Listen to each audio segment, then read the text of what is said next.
एक नवा ख्याल है। वाह वाह से वाह से डाडी बुढ़ड़ी कॉलेज पढ़दी पोतरी कुए सारी के आखे मेरी बचड़ी इत्था आवे। यार क्या बात है, वाह वाह। डाडी बुढ़ड़ी कॉलेज पढ़दी पोतरी कुए सारी के आखे मेरी बचड़ी इत्था आवे। मत्था चुम के पूछण लगी है बचड़ी, है बचड़ी मैं क्या सुने मैं क्या डिठे। त्रिमती दी हड़ताल डिठी मी साचे बचड़ा।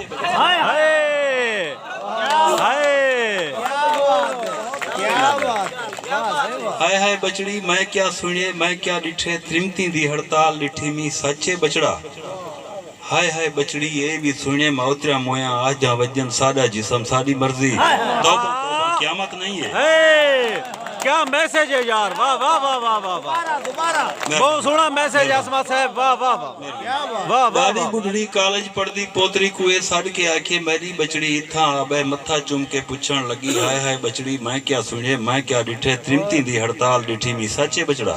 वाह हाय बचड़ी ये भी सुनियम न ओतरा मोया आजा वजन सादा जिसम सादी मर्जी। तौबा तौबा क़यामत नहीं है।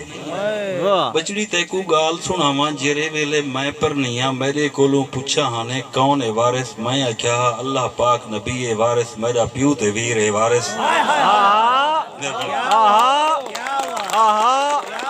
बहुत सोना मैसेज है, क्या बात है, वाह। बचड़ी तेकू गाल सुनावा जेरे वेले मैं पर निया मेरे कोलों पूछा हाने कौन है वारिस। मैं आख्या अल्लाह पाक नबी है वारिस मेरा प्यू ते वीर है वारिस। तू भी बचड़ी चंगी सोची औरत जात को ना लजवामी। तू भी बचड़ी चंगी सोची औरत जात को ना लजवामी। हरदम पढ़ लिख ना हटकेंदी लिखण पढ़न चंगी शय है। तेकू इतना आदि हाँ मैं तू ना ही में आखी बचड़ा जी में उतरा आजा वजन। क्या बात है चाचा, वाह वाह वाह वाह वाह।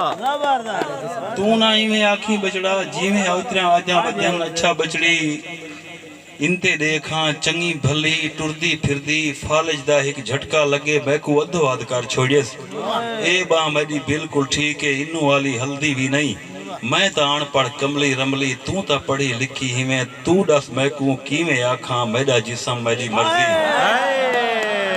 क्या बात है अस्मा साहब, क्या बात है, वाह वाह वाह वाह वाह वाह वाह। तू मैं तो अनपढ़ कमली रमली तू तो पढ़ी लिखी ही में। तू दस बचड़ी की में आखा मेरा जिसम मेरी मर्जी। तौबा तौबा मेरी जारी कन्ने को हाथ ला चा बचड़ा। ए जी गाल तू तौबा कर चा, ए जी गाल तू तौबा।